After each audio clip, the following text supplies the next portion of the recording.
You made it, guys.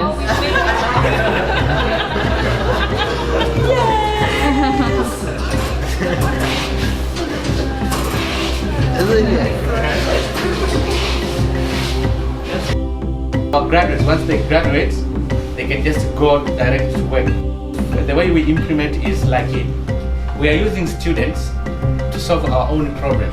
The aim is to make sure that our students are aware of what is happening in the industry while they are studying. By working together, we actually reduce those gaps, and at the end of the day, we produce competent graduates.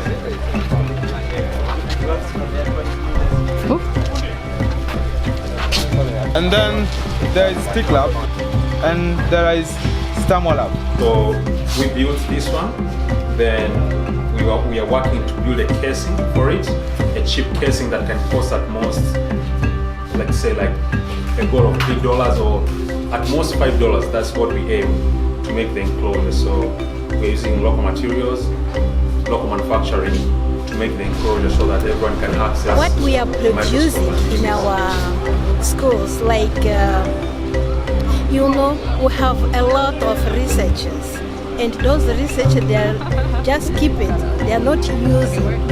And now I think that we can learn more how to use our research in practical.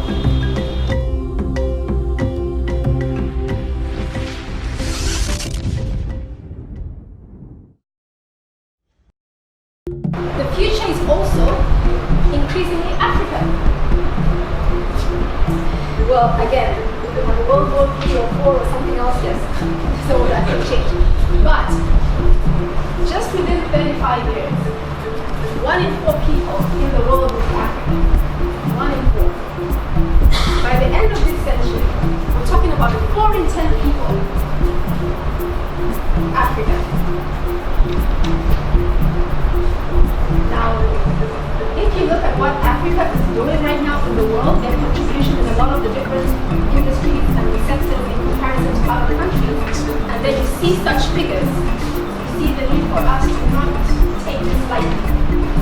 About challenges in the education sort of space. There was a group here that was led by Sayed, and we looked at a couple of things, and one of the things that were coming out a lot more prominently were areas around accessibility, around importance, or whether or not some of these tools are actually relevant, and whether or not they can work in the African context. I think that both knowledge and tools are a fundamental human right, and I like to tell people that if I had to classify myself as a Trekkie from Star Wars or Star Trek or a Star Wars fan, I would go with Trekkie, because the Star Trek universe is one of the few where the future of humanity isn't bleak, and we actually rise above and embrace the best values within ourselves.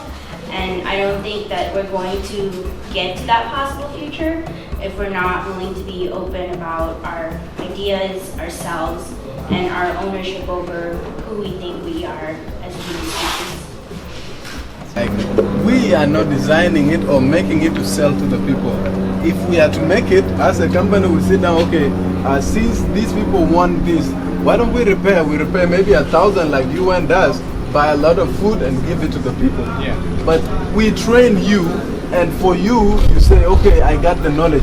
And since you gave me the knowledge, you want me to benefit. So as a company, please help me. I need this stuff to repair my own stuff. You can even level it and make it yours. It's not a company anymore. It's like a school. You get your degree, you go find a job, but it's the school that gave you the knowledge.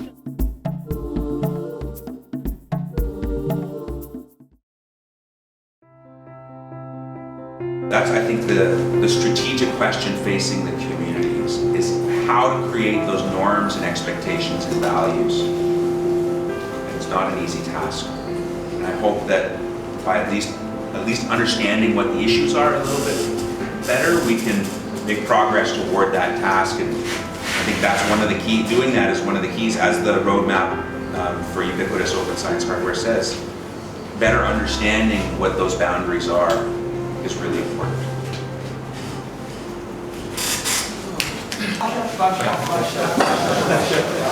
The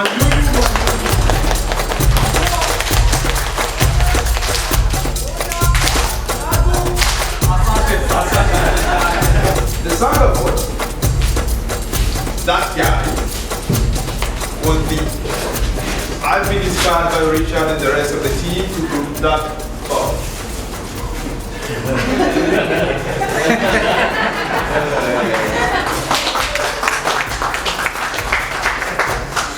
Thank you, Jesus. The design of the board is open source. That is the spirit of open source. Sure, I didn't have to design everything from the scratch. That's why you see the Arduino logo there. The design is built from the Arduino Leonardo, but I use the design to customize to meet what we need. Very happy, and that is why I realized that innovation is not a physical thing, or innovation is mainly an idea. So he showed me how he transformed the life of people around him, how he was able to increase the outcome of people around this space. And so the National Hackathon was born. So we came up with the National Hackathon series, which basically brings different people from different parts of Nigeria to a place for 4 days, and they get to build solutions around SDG problems, and then they also are driven to collaborate, to share ideas and knowledge about different ways of handling peace, of handling conflict within their community. The level of technical development that you do is less big than what you need to do for hospitals. Like, that kind of thing. But sometimes it's like you're coming from a Western country and it's like you just want to share and elaborate. How do you make it the right way? Curious if people would appreciate that as much in Africa, or for example in Tanzania. Like, what do you see as something that you want to be connected to in Tanzania? Yes. You just one massive point. But we do have enough research around those topical issues in society.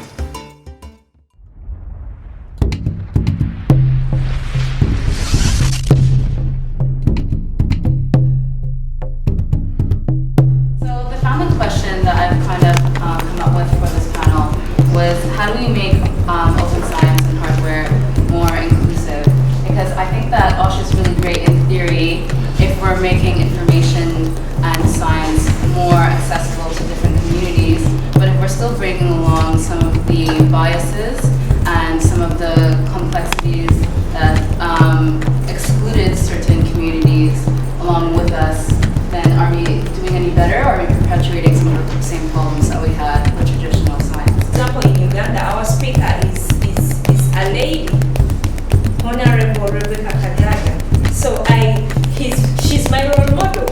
I know she's a lady, but then those special seats that are given to her inspire me more time and more time to work hard, to look toward like her. And maybe if they're not given those special seats, they will be down and fighting, passing through those gentlemen there is not easy because they are strong. Because even the background that we are brought in favors them very much. So if we are given that a little chance, we can fight and use it productively. Management policies and more restrictive legislation around online activities. And I think it would be great if communities like this started raising awareness about this, particularly in relation to our own activities for research and education, and saying that how these things will affect us in the future. So I think it's great that we're talking about that type of stuff. More because I'm more African, we would like to see how we can use open source hardware to solve some social issues. So I think just the context is so important, and so what was really coming across here in a way that maybe it didn't so strongly at the global OSH was, just how it all looks from an African perspective. And I think if we want to work together, we have to understand that. Pasha, sema ehe.